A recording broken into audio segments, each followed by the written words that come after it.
Hello, and thank you for watching our presentation.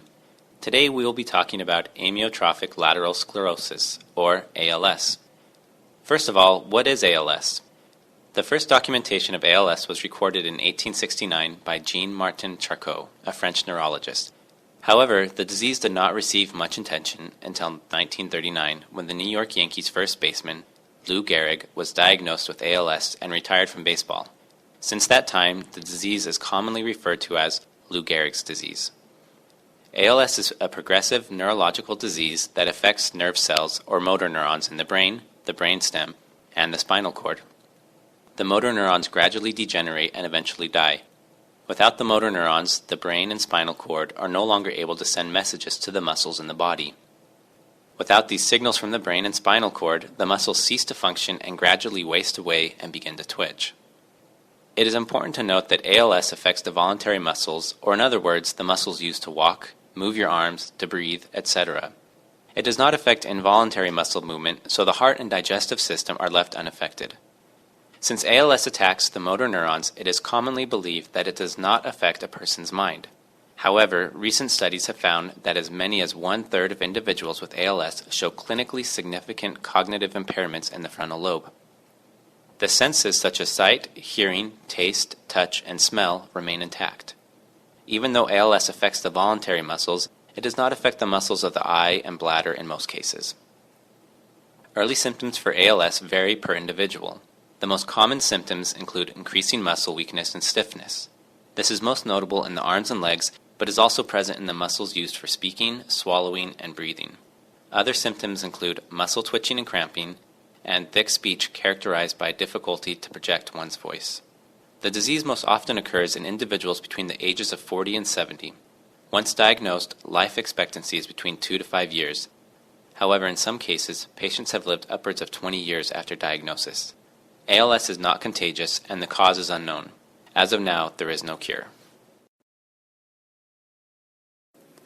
So how does ALS affect voice?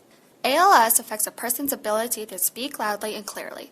Eventually, it will prevent the person from being able to speak and vocalize. 25% of all ALS cases begin with weakness in the muscles involved in speech. Clinically, the symptoms are separated into two areas: spinal functions and bulbar functions. Spinal functions include weakness in the upper and/or lower extremities. Bulbar functions include weakness with changes in both speech and swallowing. Individuals may initially present with symptoms associated with spinal functions. However, as the disease progresses, bulbar functions are usually affected. Individuals with ALS usually experience mixed dysarthria, which is a mix of spastic and flaccid dysarthria. Here is a list of symptoms that an individual with ALS may present with: imprecise consonants, hypernasality, harsh voice, low pitch, reduced stress, strained strangled voice quality, audible inspiration, and nasal emission. ALS is often separated into 5 stages. Stage 1, there is no detectable speech disorder. The diagnosis has been made, but often those with spinal presentation do not experience problems with speech right away. During this stage, SLPs attempt to address respiratory, phonatory, and resonant support for speech. Stage 2, obvious speech disorder with intelligible speech. Both the speaker and the listener have noticed changes in the speech. Speakers may feel they need to exert more effort to produce speech. Also during this stage, the SLP attempts to address respiratory, phonatory, and resonant support for speech. Stage 3, reduction in speech intelligibility. There are often changes in the individual's speaking rate, articulation, and resonance. Stage 4, natural speech is supplemented. Natural speech is no longer a functional way to communicate in all settings. Stage 5, no functional speech. Advanced bulbar ALS leaves the individual unable to functionally communicate due to profound weakness. Now that we have talked about how ALS affects voice, what are the treatments for ALS? There is no cure for ALS. All treatment is compensatory. Drugs are often used to treat symptoms of ALS. Direct speech intervention is not recommended. Other treatments include behavioral interventions, environmental interventions, prosthodontic intervention, and the use of augmentative and alternative communication devices, also known as AAC devices. Behavioral interventions include increasing the rate of speech using a metronome as an example, taking more frequent breaths, developing a high front voice focus, conserving energy for communication, and the elimination of oral and speech drills.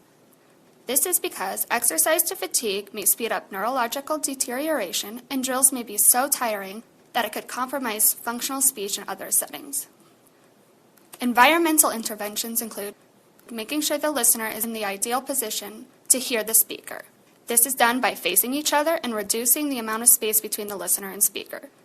You can also reduce background noise by turning off the TV, radio, and other electronic devices. Prosthodontic interventions include the palatal lift, usually made for individuals who present with weak or spastic velar function. This allows velopharyngeal closure that is adequate for voice, speech, and swallow, but still allows nasal breathing.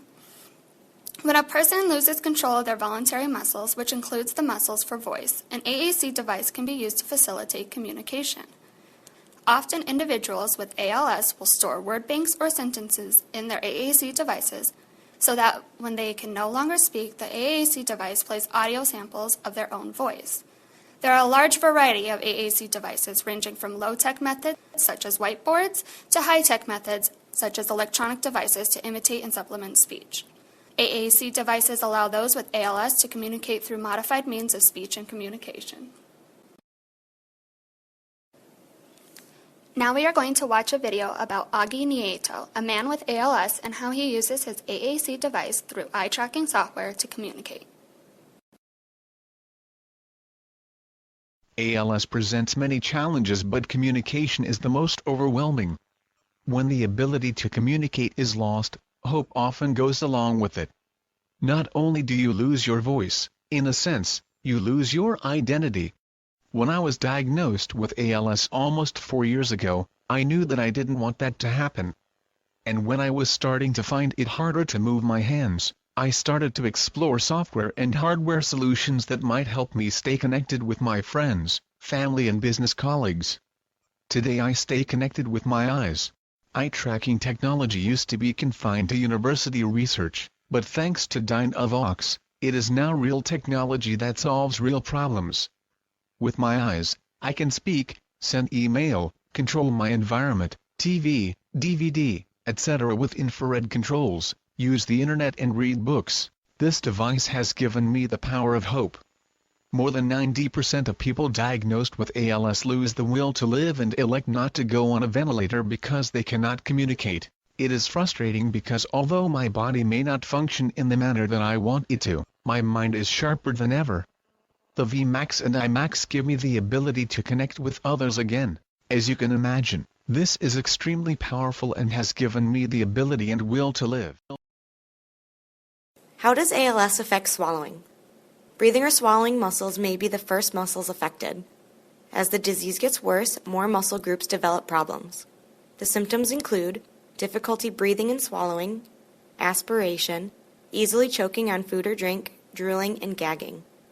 Weak tongue or cheek muscles can make chewing difficult and therefore make swallowing difficult. An increased risk of choking means that people with ALS may not be able to eat normally, ultimately resulting in difficulty maintaining weight. What does intervention look like? Because there is no cure for ALS, all intervention is compensatory. Swallowing tips. Those in the early stages of ALS can manage problems with chewing and swallowing by eating carefully. Here are a few strategies for safer swallowing. 1. Have the patient sit upright during meals. 2. Eliminate distractions and concentrate on a slow, steady rate of eating. 3. Clear the mouth of any excessive secretions or saliva prior to eating. 4. Take smaller bites. 5. Keep the chin slightly tucked to prevent opening the airway too much. 6. Swallow 2 or 3 times to clear the throat in between eating. 7. Alternate swallowing food and liquids. 8. Moisten foods with gravy or sauces. When swallowing problems begin to occur, it may be necessary to make dietary changes to make swallowing easier. For those in the middle to late stages of ALS, a feeding tube may be necessary to make sure nutrition is being received into the body and that proper weight is maintained. A feeding tube will also help avoid choking hazards. We hope that this presentation has helped you to understand the severity of ALS and how it affects a patient's life. For more information on how voice and swallowing are affected by ALS and suggested intervention strategies, please see the sources listed on your screen.